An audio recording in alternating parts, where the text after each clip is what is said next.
بسم الله الرحمن الرحيم الحمد لله وكفى وسلام على عباده الذين اصطفى أما بعد قال الله تبارك وتعالى لقد كان لكم في رسول الله أسوة حسنة لمن كان يرجو الله واليوم الآخر وذكر الله كثيرا وقالت عائشة رضي الله تعالى عنها كان خلقه القرآن أو كما قالت قال الله تعالى في شأن حبيبه إن الله وملائكته يصلون على النبي يا أيها الذين آمنوا صلوا عليه وسلموا تسليما اللهم صل على سيدنا ومولانا محمد وعلى آل سيدنا ومولانا محمد وبارك وسلم يا رب صل وسلم دائما أبدا على حبيبك خير الخلق كلهم أما بعد Ulama kiram, respected elders, dear brothers, mothers and sisters and dear children. As we know, we have gathered here to discuss regarding various aspects of the life of our beloved Master Nabi Muhammad sallallahu, alayhi, wasallam. And it is like a person is standing in front of an ocean and he must choose which cup of water he wants to take from that ocean. He can take as many cups. The cups of the world would get finished, but that ocean, the water will remain just as it is. So my dear friends, really, as I mentioned many times before, that a person who has to speak about the Sirah of Nabi Kareem sallallahu alayhi wasallam is really a person who is bewildered. Because a person does not really know where do you start and where do you end. What should you touch on and what should you leave out? If you want to speak about the life of Nabi Kareem sallallahu alayhi wasallam as a person who of Tawheed and Iman and Yaqeen, then that is a long chapter on its own. You want to speak about his ibadat, you go to speak about his namaz, his salah, how he stood in front of Allah subhanahu wa ta'ala. That is many hours of discussion.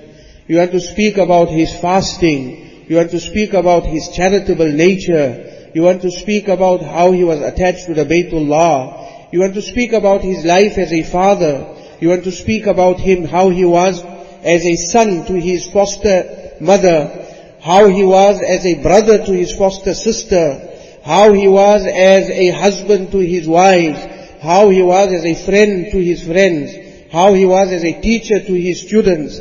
There are unlimited facets and aspects of the life of Nabi Kareem sallallahu alayhi wasallam. And I say this, that our lives can be spent and we will not even be able to touch the surface. Because the fact that so many hundreds of thousands of books have already been written and continue to be written and will be written till the day of Qiyamah, and yet justice will not be done. And the topic of the life of Nabi Kareem sallallahu alayhi wasallam will forever remain fresh. It is a perennial topic that never ever dries out. Nevertheless, if one has to analyze the life of Nabi Kareem sallallahu alayhi wasallam, then I think that the one aspect of his Mubarak life that stands out as the most salient and outstanding feature of his Mubarak life was the fact that Nabi Kareem sallallahu alayhi wasallam was an insan. He was a perfect insan. He was a kamil insan. He was a perfect human being. That is the most outstanding feature of his life. That if you want to understand what a human being is supposed to be, what is supposed to be insaniyat, then insaniyat we will find in its perfection in the life of Nabi Kareem sallallahu alayhi wasallam. He stood for insaniyat. He stood for being the model of the perfect human being.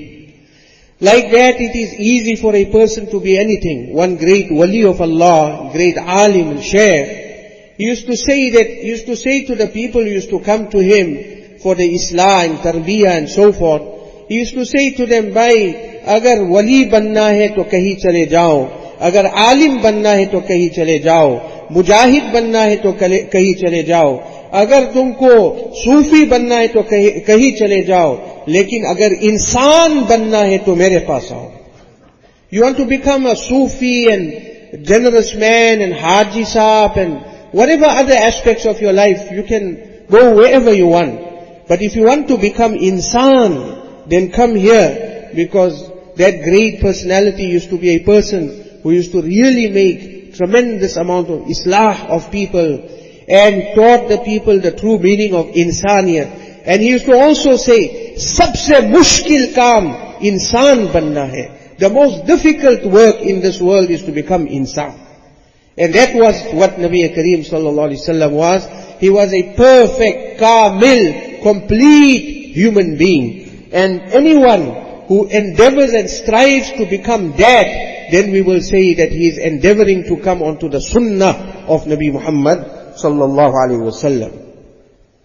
In actual fact, my dear brothers, there are many human beings in form, people that are in appearance human being, but in haqiqat and reality they are not human beings, they are not insan. They are in a guise of a human being, they are in a disguise of a human body, but in haqiqat they are something else but insan. It is said about a great wali of Allah subhanahu wa ta'ala, that he never used to come outdoors. He used to always stay indoors, read his salah, do everything. He never used to come outside. One day somebody raised an objection, person came to visit him, that why do you stay indoors, you don't ever come outside, you don't come to the masjid. And we must not be hasty to make these kind of judgments about people. Everybody's halat is different. So therefore, this particular person, he went to this wali and he told him that I see that you just stay indoors, you don't go outside. He said, Bhai, what can I tell you? My halat and condition is such that Allah subhanahu wa ta'ala has given me some kind of spiritual insight or foresight or some kind of what we would say intuition, that when I go out of my house and I step out, I see people in the haqiqat and reality.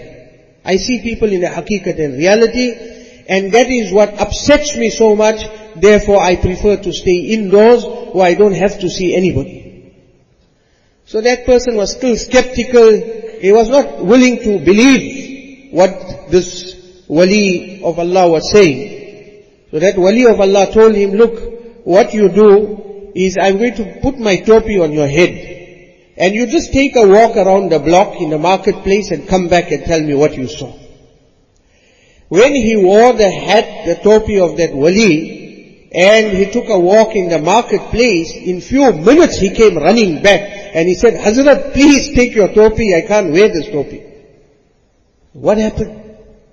He said, Hazrat, every step I took in the marketplace, in the public place, I couldn't see one insan and one human being. I was seeing dogs, I was seeing camels, I was seeing cows, I was seeing pigs, I was seeing all kinds of creatures. I couldn't see one insan, I couldn't see one human being.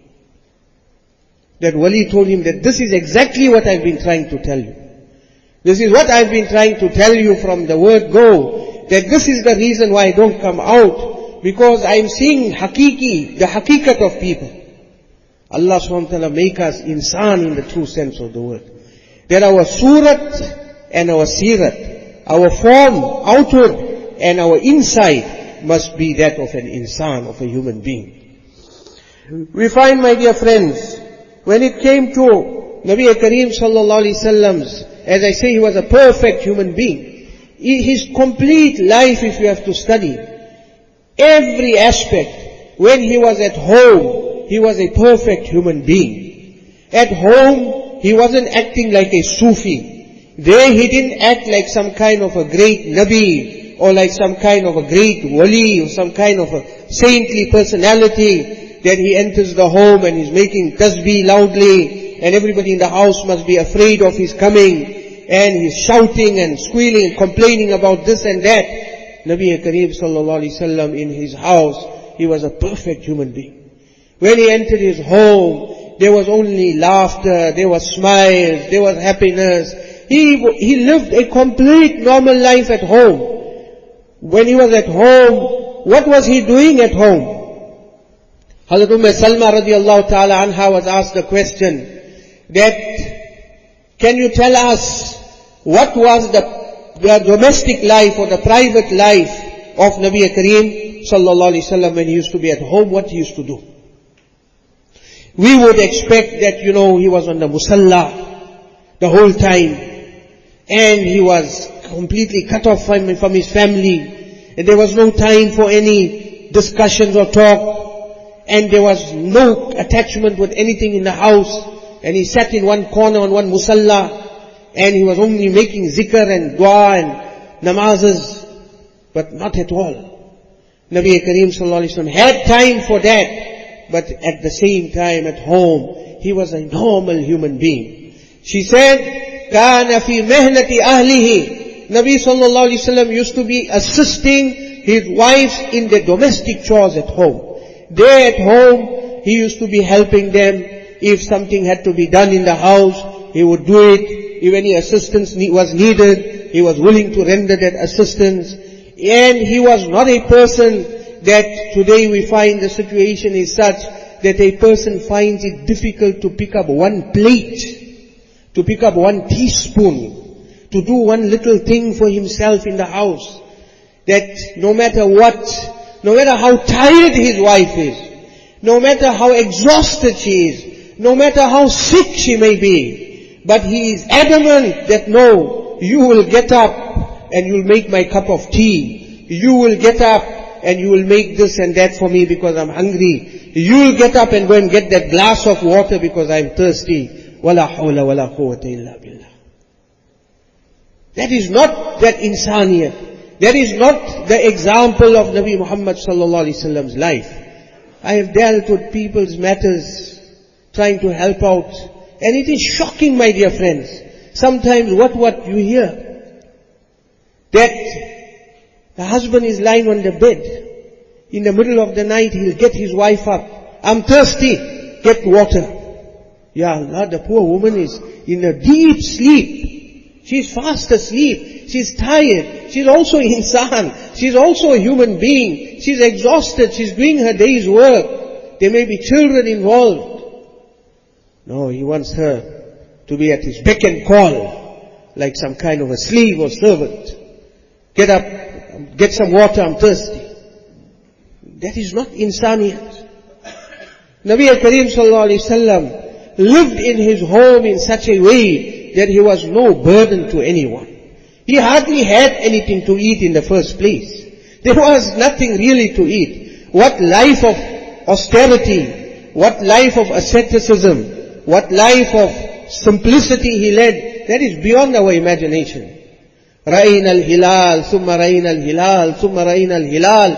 Hazrat Aisha radiallahu anha says, 2 months went past consecutively, and we saw 3 new moons, and there wasn't in the house illa al-aswadain, al-ma wa tamar.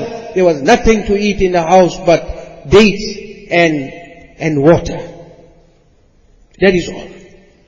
There was never a time that in my limited knowledge, did I come across in the kitabs that Nabi sallallahu alaihi wasallam insisted that on this particular day, this food must be cooked in the house. And I want this particular dish to be cooked, and this food must be cooked. That he insisted on that, it is not to be found anywhere. Not to say that if we desire to eat something, and you humbly, nicely request from the family that I like this particular dish, if it is possible at a particular time, prepare it. I was reading one email that lots of these emails float around nowadays. A husband comes home, his wife says, what would you like to eat? So he says, let's have biryani. So she says, no, sorry, there's no masoor in the house, so I can't cook biryani. All right, leave it out.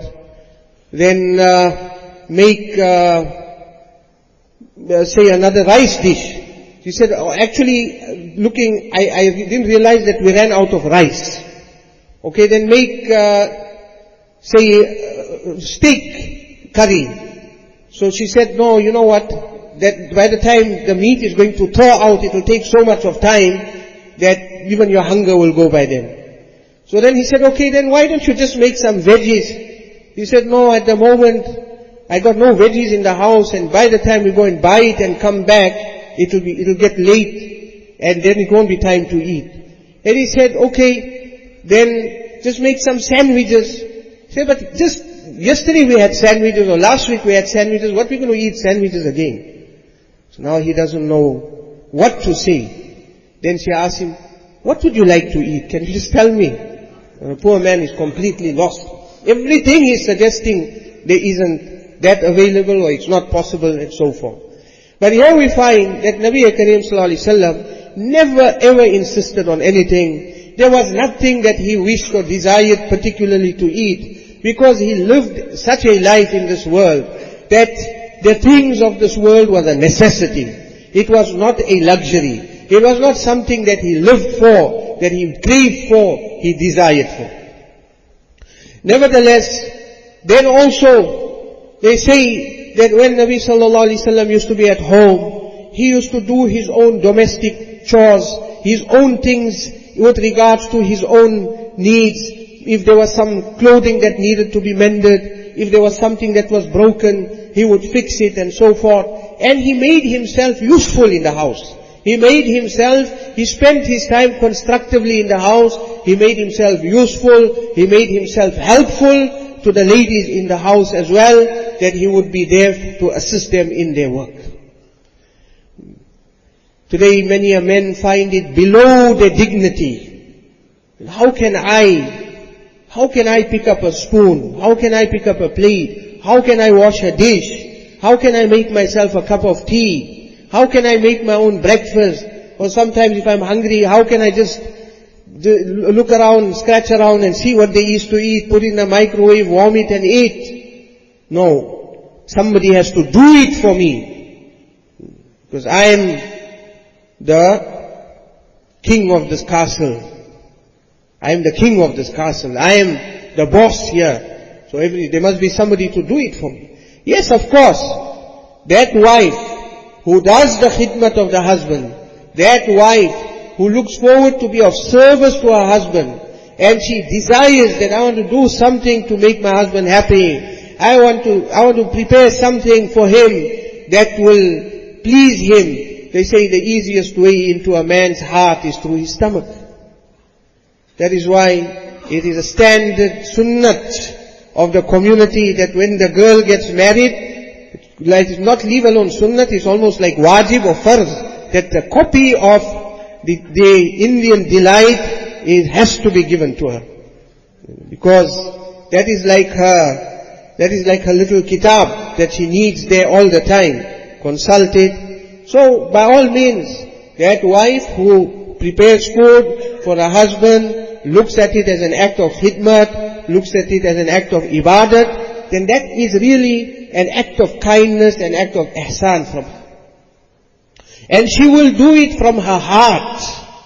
When the husband also shows that affection, and he shows that akhlaq, and he shows that character, then that will actually cause her heart to melt, and she will want to do things for her husband. And she will be doing it willingly. She won't be doing it grudgingly. So there we find this one manifestation of being a kamil and perfect insan in the life of Nabi Kareem sallallahu alaihi wasallam. And the whole idea, my dear friends, to speak about these aspects of Sirah is not just to know these things and go back home, but then tomorrow morning we still want our breakfast in bed. That's on a light-hearted note. One couple got married, newlywed. So the first morning, the husband prepared the breakfast, everything, and he brought it to his wife and he served the breakfast to her in the bed. So she was so excited and everything. She said, you're such a wonderful husband, and you've prepared the breakfast for me, you brought it for me. He said, yeah, but there is a reason why I've done this. I've done this to show you how I want my breakfast for the rest of my life served to me. So this was just to show you, to demonstrate to you how it is to be done in future. Now we mustn't go and do khidmat with some kind of ulterior motive. But nevertheless, Nabi Kareem sallallahu alaihi wasallam sat with his wives, and he sat with his children, he sat with his daughters, he sat with his grandchildren, he spoke to them, he laughed with them, he joked with them. There was a time when there was lightheartedness in his life. It wasn't all the time just being serious, all the time just being stern, all the time reprimanding, all the time scolding, all the time shouting and being like a taskmaster, that the moment the father walks into the house or the husband walks into the house, everybody is like standing to attention and everybody dreads the coming of that man into the house. That was not anywhere the example of Nabi Kareem sallallahu alayhi wasallam. On the contrary, they were eagerly awaiting his coming, that when he'll come and he will sit with us. And Nabi sallallahu alayhi wasallam told his wives amazing incidents and stories. And the one story in long detail is mentioned in the kitabs of hadith. Nabi sallallahu alayhi wasallam described the story of those 11 women who described the husbands. Each one gave the description of her husband. This was just not a real story or not a real incident, but it was just to illustrate the different attributes and qualities of some of the men that there are in the world, what kind of husbands they are. And each one of those women described the condition of their husbands. And all of that is recorded in the kitabs of hadith. It is recorded in the books of hadith to show that Nabi sallallahu alaihi wasallam, his life was not only just being serious all the time, but there was a kind of a balance, there was a moderation in his life, and this is what is when a person is a kamil insan, a perfect human being. When it came to his companions, when it came to his friends, the Sahaba kiram, Nabi sallallahu alaihi wasallam, when they spoke dunya, Nabi sallallahu alaihi wasallam would speak dunya with them. When they spoke akhirat and deen, then he would speak akhirat and deen with them. It wasn't that all the time it was only lecturing and lecturing and lecturing and lecturing and giving talks and wa'az and bayan. But there was a beautiful balance in the life of Nabi sallallahu alaihi wasallam. And there was light-hearted moments. There was a time for humor in his life. There are chapters in the kitabs of hadith relating to the humor of Nabi sallallahu alaihi wasallam. How Nabi Kareem sallallahu alaihi wasallam indulged in humor, the permissible humor, that is which is halal, that which is allowed, that which is within the limits and boundaries of the Sharia. All of that is found in the kitabs of hadith. So that is also one manifestation of the aspect of insaniyat of the life of Nabi Kareem sallallahu alaihi wasallam. When he was with his companions and something had to be done, then he did not regard himself as aloof from the rest of them. He did not regard himself as somebody to be raised onto some kind of a pedestal, and that he had to be given some kind of preferential treatment, and that they had to be all the time at his beck and call, though they loved to do that. But Nabi Kareem sallallahu alaihi wasallam did not like for them to be like that. He never chose for himself to sit in a very particular spot. That was his fixed spot that he would sit. When he sat in the gathering of Sahaba, he would be sitting one amongst them, until such an extent that if an outsider came, he would ask, Man minkum Muhammad? Which one amongst you is Muhammad sallallahu alayhi wasallam? He was not sitting on some kind of a throne, and they were sitting like serfs or servants in front of him, or like slaves in front of him, though they would have loved to do anything of that sort. But Nabi sallallahu alaihi wasallam sat in their midst. He was like one amongst them. When they walked, he never wanted to be in the front leading everybody and everybody else walking behind him. But sometimes he would walk in front, sometimes he would walk towards the back, sometimes in the center, so that there was no speciality that was given to him. This was that model of insaniyat. When they camped out at a particular place, in one of the battles, and the tasks were distributed amongst the various people, each one was going to do a certain task. Somebody said, I will go and milk the goats. Somebody said, I will go and tie the camels. Somebody said, I will go and put on the fire. Somebody said, I'll wash the meat. Somebody said, I'll cook the food. Somebody said, I will keep guard. Each one took different duties and responsibilities. Nabi sallallahu alayhi wasallam was listening to them. He said, I will go and collect the firewood. Allah. They said, Ya Rasulullah, you don't need to do anything. You are our master. You are our beloved leader. You just need to sit, and we are here at your beck and call to serve you, to make your khidmat. It is our honor. But Nabi sallallahu alayhi wasallam did not like that for himself. He said that where you people are doing something, I cannot be sitting idle by, watching. I also have to play my part. Nabi Kareem sallallahu alayhi wasallam got up, and he went and collected the firewood, and he brought the firewood. Otherwise, we find that sometimes on a light-hearted note, there was a whole group of friends that went camping. So this one was doing this, that one was doing that, each one was doing something or the other. The one friend was just relaxing, not prepared to do anything, didn't want to get up from his place. But the moment the food was cooked and ready, he was the first one to be there. So the people told him, you got no shame that you just sat and didn't even lift up a spoon, you didn't lift a finger, you didn't do nothing.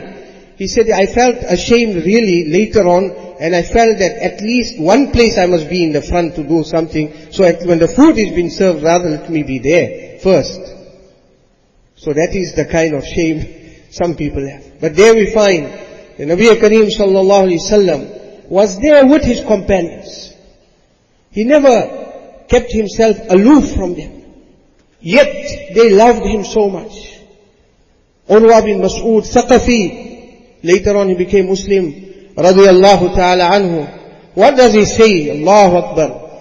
He says that I have seen the kings of the world. I have seen the emperors of the world. I have seen the great rulers of the world. I have seen how the people stand around them to serve them.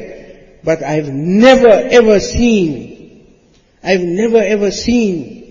the kind of love, awe and reverence that any people have for their leader than the companions of Nabi Muhammad sallallahu alaihi wasallam have for him.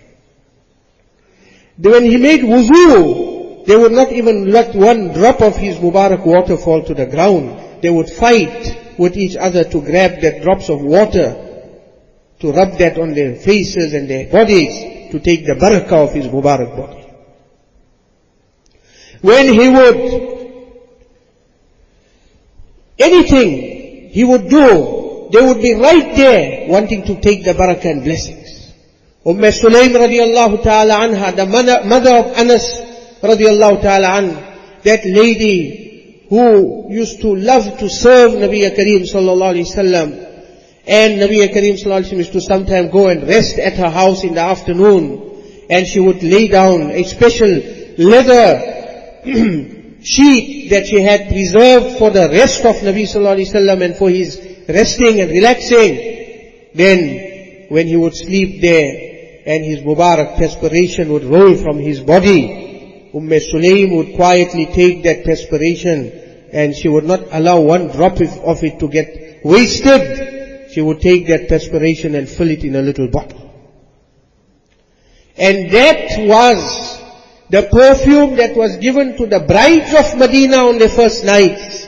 They would mix it, a little of that, with the perfume they had, and there was no perfume to match that perfume, the khushbu of the pasina of Nabi Muhammad sallallahu alayhi wasallam.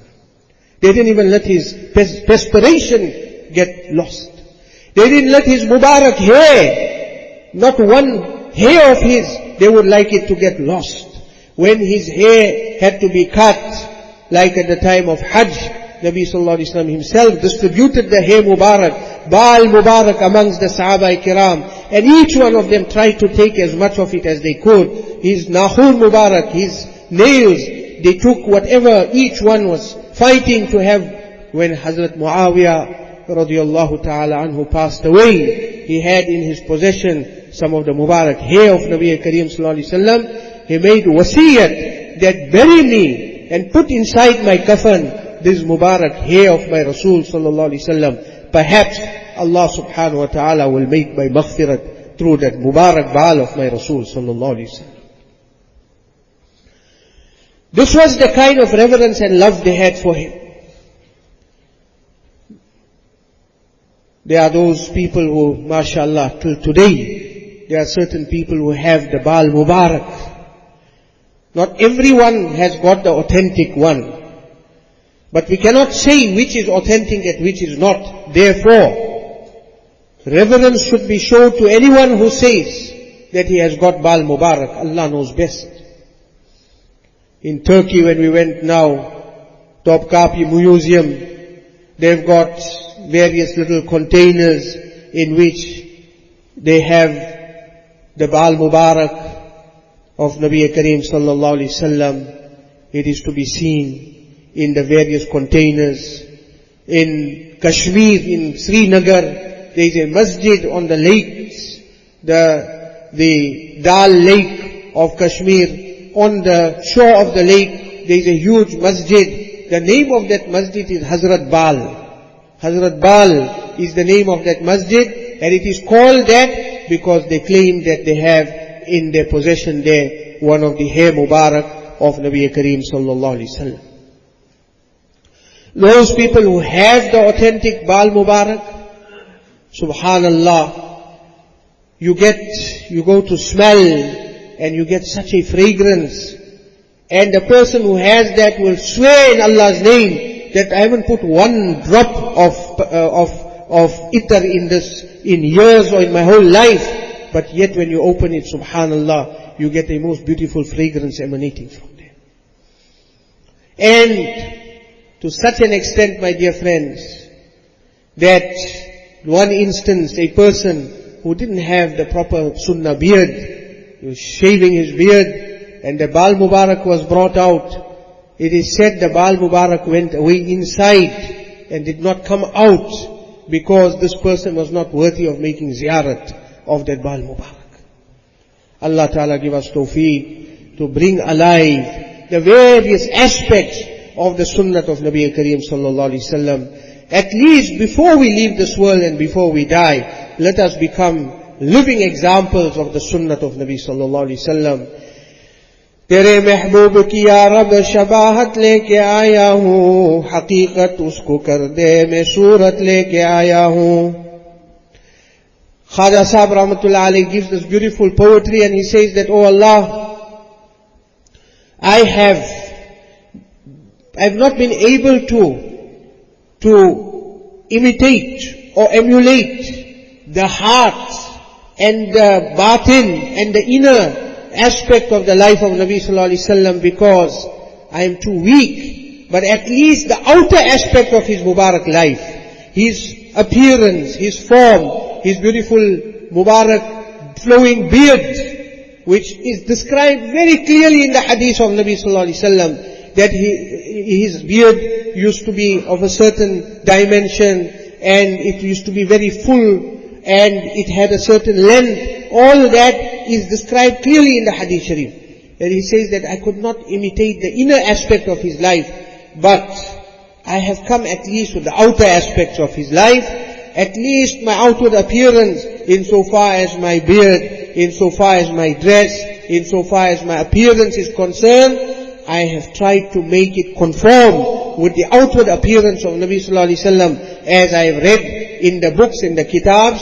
तो हकीकत तो उसको कर दे मैं सूरत लेके आया हूँ. Oh Allah, you make this outward appearance of mine the reality, and put the inside also into me, that akhlaq, that character, that conduct, those sifat of Nabi Kareem sallallahu alaihi wasallam, you grant that unto me. My dear friends, another aspect of the life of Nabi Kareem sallallahu alaihi wasallam which we find very outstanding was the balance and moderation in everything that he did in his life, subhanallah. Today that is what is lacking. When we do something good, we want to do it in such a way that we do so much of it that after a while we just leave it out and that's it, the end of it. We go on to extremes. When we do something, we want to do too much of it. or otherwise we do too little of it. The true sunnah and the true example of Nabi Kareem sallallahu alaihi wasallam's life was that he lived a life of balance and moderation. Everything was middle path. Nothing was ifrat, tafreed, to this extreme or that extreme. We find that when it came to his fasting and eating and waking and sleeping and all the other aspects of his life, there was balance and moderation in everything. One day, 3 Sahaba kiram were overheard talking amongst themselves. One said, where can we compare with Nabi sallallahu alaihi wasallam? He is Allah's messenger. Therefore, even if he does not do much ibadat, there will be nothing for him because he is Allah's chosen and beloved. But I feel I have to do a lot of ibadat for me to become somebody great or for me to be regarded as pious. I will have to do a lot of ibadat. And he said, Amma ana fa ana asumu dahr wa la uftiru. I will fast and fast day in, day out. I will continue fasting for the whole year. Of course, there are prohibited days we cannot. Wa la uftiru. And I will not give up fasting. This will be my way of becoming pious and righteous. The other one said, yes brother, you are right. And as far as I am concerned, Amma ana fa usalli wa la arqudu. I will stay up the whole night and I will just make ibadat and read salah upon salah, and I will not even sleep a wink throughout the night. That is my way of becoming pious and righteous. The third one said, yes brothers, you people are right. Amma ana fala atazawwaju nisa. I'm not even going to get married, because once I'm going to get married, then I will have the family responsibilities and I will not be able to do ibadat and be free and not to care about anyone. I will have responsibilities, children, wife, I will have to earn and so forth. So I want to be a free person. I just want to engage in ibadat. Now these were extremes.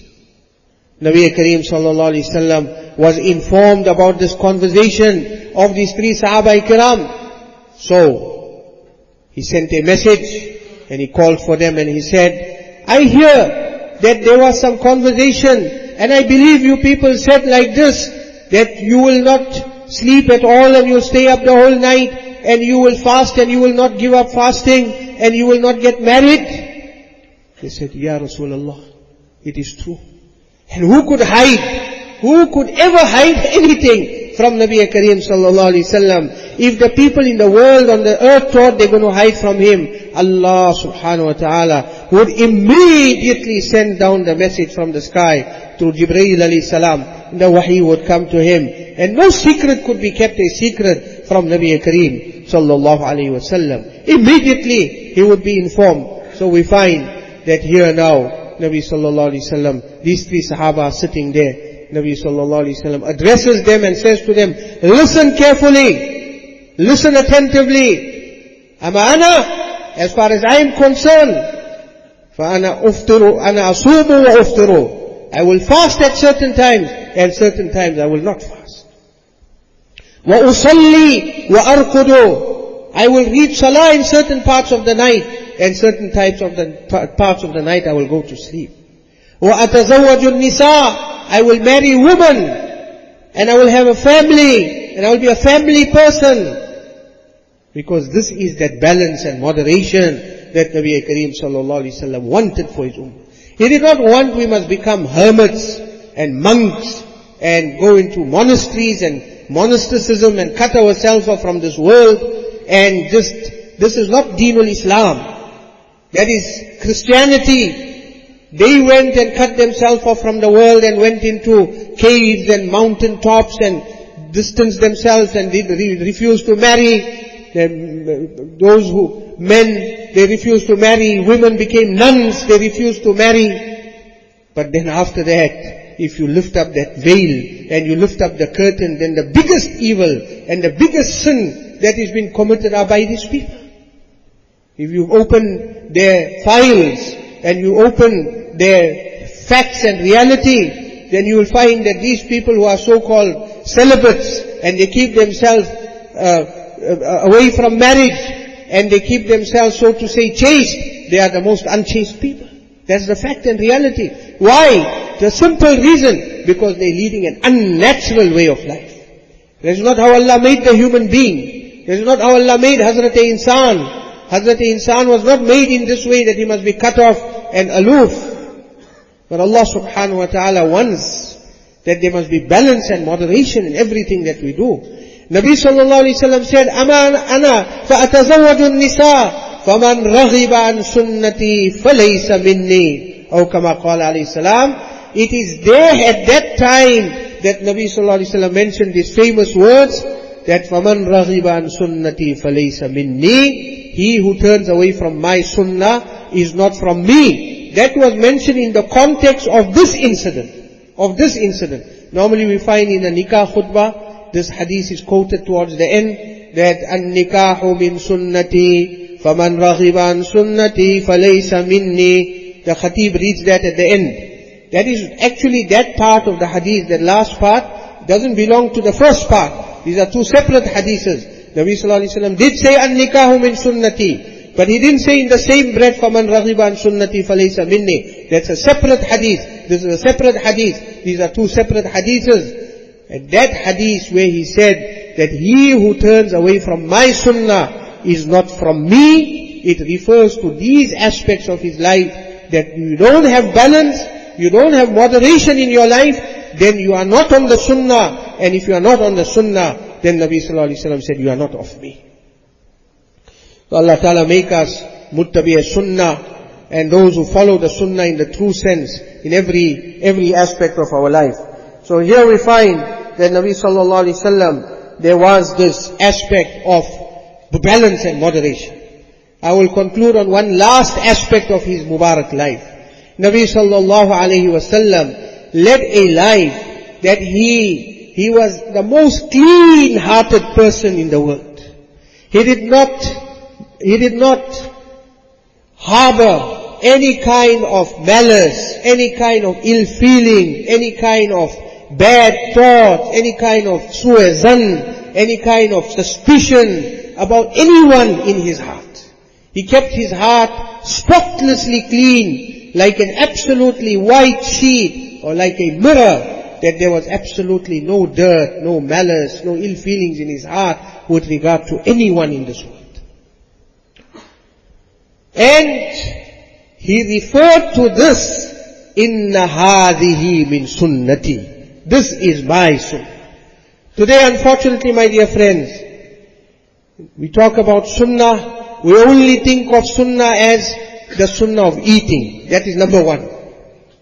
That is always number one. And the people say, Kana Nabi sallallahu alayhi wa sallam yuhibbul halwa. Nabi sallallahu alayhi wa sallam used to love halwa, sweet things. Yes, no doubt.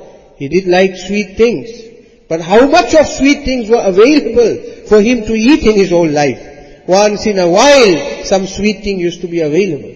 Not that every day, 3 times a day, he was eating sweet meats and eating sweet things, and then a person says, Kana Nabi sallallahu alayhi wa sallam yuhibbul halwa. I'm following the sunnah. I'm eating my halwa. I'm following sunnah. These are the sweet sunnahs, like they say. You want to follow all the sweet sunnahs. You should be following all the sunnahs.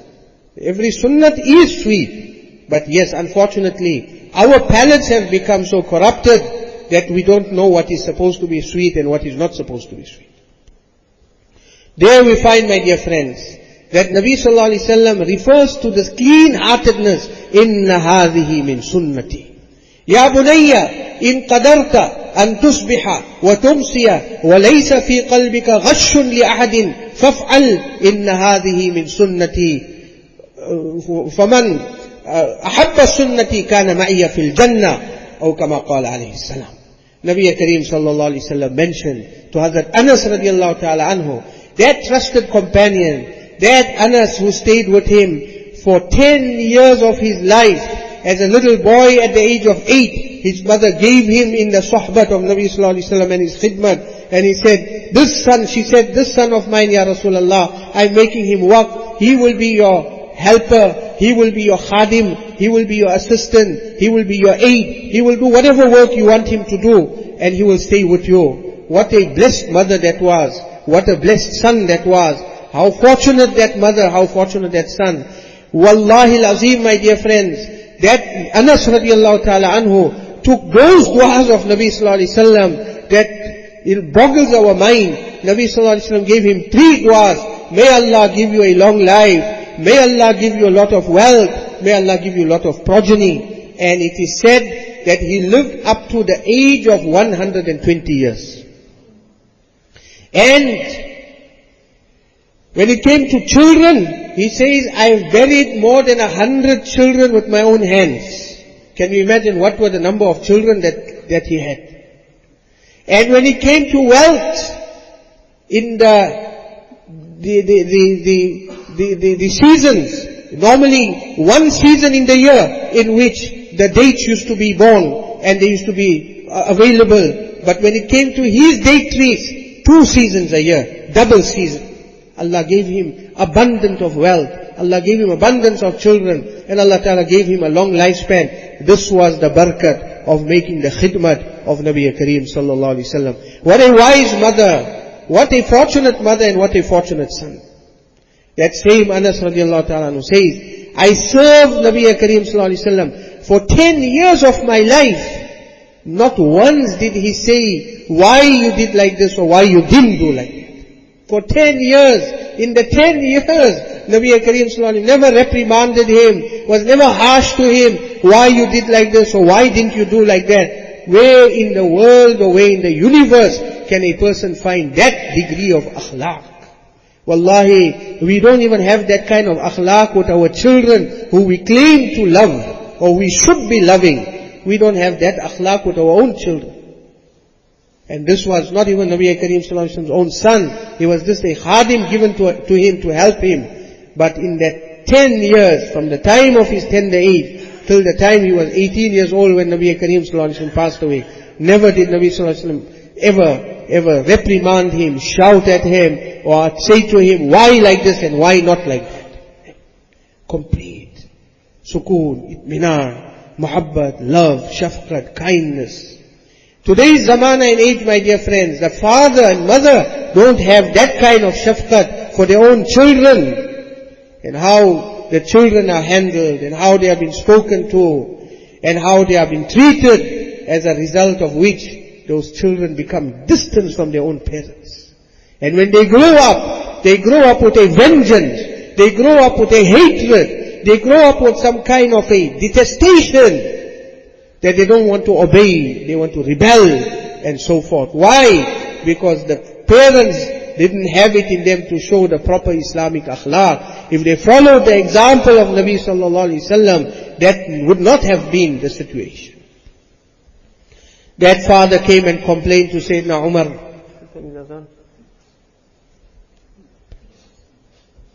Father came and complained to Sayyidina Umar radiallahu ta'ala anhu, Ya Amir al-Mu'mineen, reprimand my son. He's gone completely out of line. He doesn't listen to me, he doesn't obey me, he doesn't respect me. Hazrat Umar radiallahu ta'ala anhu said, fine, call your son, let me reprimand him. When the youngster was brought, the youngster said, O Amir al-Mu'mineen, you've heard my father's side of the story, let me say my side of the story. Hazrat Umar said, definitely, most certainly, you have a right. In Islam, justice and insaf is hatta yashma kalam an akhar. You must listen to the other side of the story. Don't jump to a conclusion by hearing one side of the story. The daughter comes home and complains about her in-laws and her husband and so forth. The father says, right, pack your bags, I'm picking you up, I'm taking you away. But why did you find out? Did you ask? Did you listen to the other side of the story? You went and took your daughter away. You created a big problem. Now you don't have the face to send her back when you realize that she was wrong and it wasn't the fault of the husband.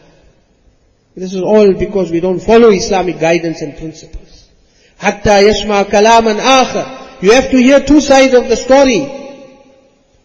Now here we find, the youngster says, O Amir al-Mu'mineen, hear my side of the story.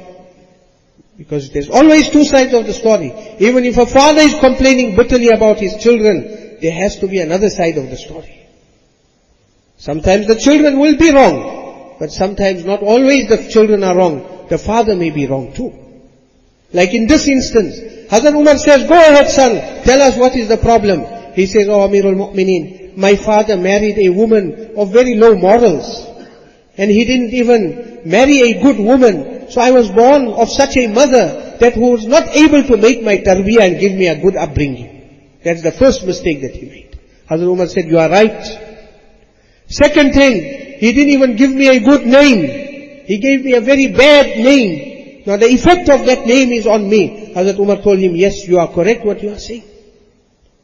The third thing, my father never gave me an opportunity for education. He always kept me working this, that, little chores. He never gave me an opportunity to be educated. Hazrat Umar said, you are correct. My father never showed me love. He didn't show me tarbiyah. He didn't give me a proper nurturing and upbringing. Hazrat Umar said, you are right. Actually, it says to the father, you need to be whipped, not your son. You need the hiding, not your son.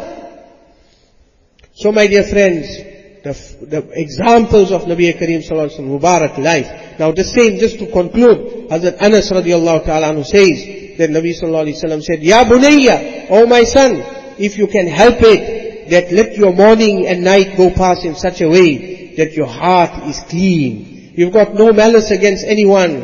And you go to bed at night and you've cleaned the cobwebs. You've removed the malice. You've removed the hatred. You've removed the dushmani. You've got no malice in your heart against anyone. You've got no ill feeling. You've got no rancor. You've got no hasad. Your heart is saf. Your heart is clean. Your heart is pure. And I hope our sisters also get this in their life, because we want to keep the house spotlessly clean by all means. But if our heart is filthy and dirty, what is the point of having a shining and spotless house, and the kitchen and everything is shining and spotless? Nowadays they got two kinds of kitchens, one for show and one for cooking. The small kitchen is for the cooking and the big kitchen is for the show. That you won't touch no dishes in there. It's like a museum in the house. It's like a museum. So, you want to keep the house clean, no doubt that is also part of the sunnah. But, the heart must be even more cleaner than the house. Keep the heart clean. Lots of people keep all these kind of things inside. One teacher, to illustrate to his students that you shouldn't keep malice in your heart because you are keeping filth in your heart. He told them, I want you all as an experiment, all of you bring 5 potatoes and tie it up in a plastic bag, and I want you to carry this with you all the time for one whole week, day and night, wherever you are, you must carry it with you. Now in the short while, those potatoes became rotten and they started stinking and smelling, and the children were complaining. The teacher said, no, this is part of your assignment. You have to do it. 1 week you have to carry it. So they somehow bore that stench and the terrible smell of those rotten potatoes. After 1 week was over, they said, we can't take it anymore. We just want to get rid of it and throw it away.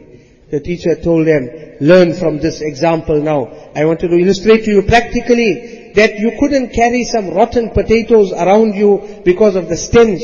Then what about the rotten potatoes you're carrying in your heart all the time? That stench is with you day and night. Doesn't that affect you? Doesn't that make you feel bad? Today we are carrying so many rotten potatoes in our hearts with regards to people. Allah Ta'ala give us tawfiq that we cleanse our heart. That is one important aspect of the sunnah of Nabi Kareem sallallahu alaihi wasallam. Allah Ta'ala hum sabko amal ki tawfiq naseeb farmaye. Allahumma salli ala sayyidina wa lana Muhammad sallim. Ya Rabbi salli wa sallim دائما أبدا على حبيبك خير الخلق كلهم. اے اللہ ہم سب کی مغفرت فرما. یا اللہ ہم سب گنہگار ہیں, کمزور ہیں, ضعیف ہیں. یا اللہ ہمارے حال پر رحم فرما کر کے ہماری اصلاح فرما. حضور پاک صلی اللہ علیہ وسلم کی سنت پر عمل کرنے کی توفیق نصیب فرما. یا اللہ وہ ہمارے لاڈلے نبی ہیں, ہمارے چہیتے اور پیارے نبی ہیں. یا اللہ تو نے ہمیں سید الانبیاء نصیب فرمایا. Oh Allah, you gave us the greatest and the best and the most perfect of all anbiya. You gave us the most perfect role model. Ya Allah, you give us tawfiq to appreciate him, to value him. Ya Allah, to follow him, to emulate him. Ya Allah, to love him, to revere him, to adore him, to emulate him, to practice on his teachings. And oh Allah, to spread his teachings and to become those who will become the ambassadors of his teaching and take his teachings throughout the world. Ya Arhamar Rahimin, वो जो कुछ नबी करीम सल्लल्लाहु अलैहि वसल्लम ने मांगा हम सबको नसीब फरमा, और जिससे पनाह मांगी हम सबको उससे पनाह नसीब फरमा.